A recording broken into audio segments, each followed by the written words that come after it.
ছবির ছেলেটা আমাদের আদরের ভাই, আমাদের দুই বোনের একমাত্র আদরের ভাই। আমরা ওকে কি পরিমাণ ভালোবাসি তা হয়তো কখনো আর তাকে বলাই হবে না। সুযোগ কই? আমাদের কলিজাকে গুলি করে মারা হয়েছে। বাবার কাঁধে ছেলের লাশের চেয়ে ভারী এই পৃথিবীতে কিছু আছে?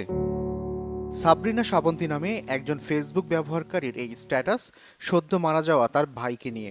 ভাই হারানো বোনের অভিব্যক্তি ছড়িয়ে পড়ে সামাজিক মাধ্যমটিতে। কোটা আন্দোলন কেন্দ্র করে শুরু হওয়া সংঘর্ষে ১৯ জুলাই মোহাম্মদপুরে গুলিবিদ্ধ হয়ে মারা গেছেন ১৯ বছরের মাহমুদুর রহমান সৈকত।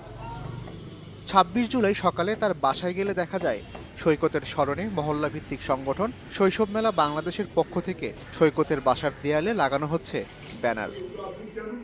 সৈকতের বড় বোন সাবরিনা আফরোজ শ্রাবন্তী ও ফুফাতো ভাই সাইফুর রহমান হায়দার বলছিলেন ১৯ জুলাই দুপুরের কথা।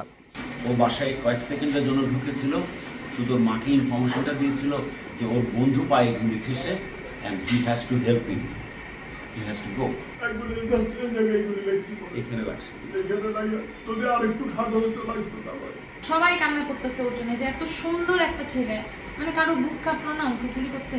আমি সর্বপ্রথম শুনি, কারণ আমি আমার ছেলের কাছে কল দিতেছি, আমার তো মোবাইল টেলিফোন করছি, ওকে না আব্বু লেখা ছিল, তো তখন সে বলছে যে আপনার ছেলেটা মারা গেছে। আমি বলি বাবা কি বলছ তুই? একমাত্র ছেলের অকাল মৃত্যুর খবর পাবার পর থেকেই বারবার জ্ঞান হারিয়ে ফেলছেন মা। বাড়ি জুড়ে ছড়িয়ে থাকা সৈকতের নানা স্মৃতি হাতড়ে বেড়াচ্ছেন সাবরিনা। মোবাইল ফোনে থাকা নানা ছবি মনে করিয়ে দিচ্ছে প্রিয় ভাইয়ের নানা কথা।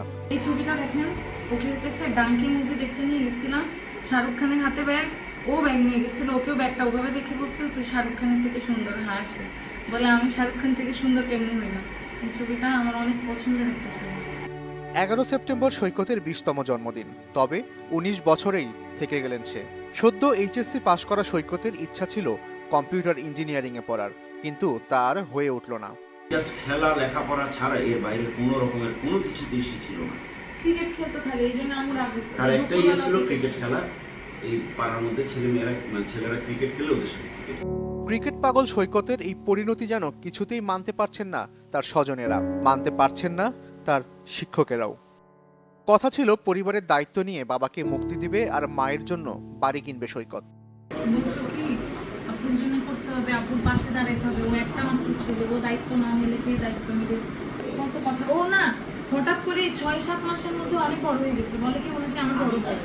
এই বয়সে পোলাপানে বাবার কাছ থেকে টাকা পয়সা নিয়ে পুরো সাথে খরচ করে একটা পয়সা দিত না, শুধু বাংলা দেয় বলতে আবার ২০ টাকা দাও। আমার আম্মু ইউটিউবে একটা ভিডিও দেখতো, একটা মহিলার ভিডিও, ওনার বাড়ি আছে, বাড়ির ছাদে নিজেদের গাছ। তো ও আম্মুরে বলতো কি আম্মু আমি তোমাকে একটা বাড়ি বানাই দেবো, আর তুমি ছাদের মধ্যে গাছ লাগাবো। আম্মু বলে কি ইনশাল্লাহ বল, ইনশাল্লাহ বলে।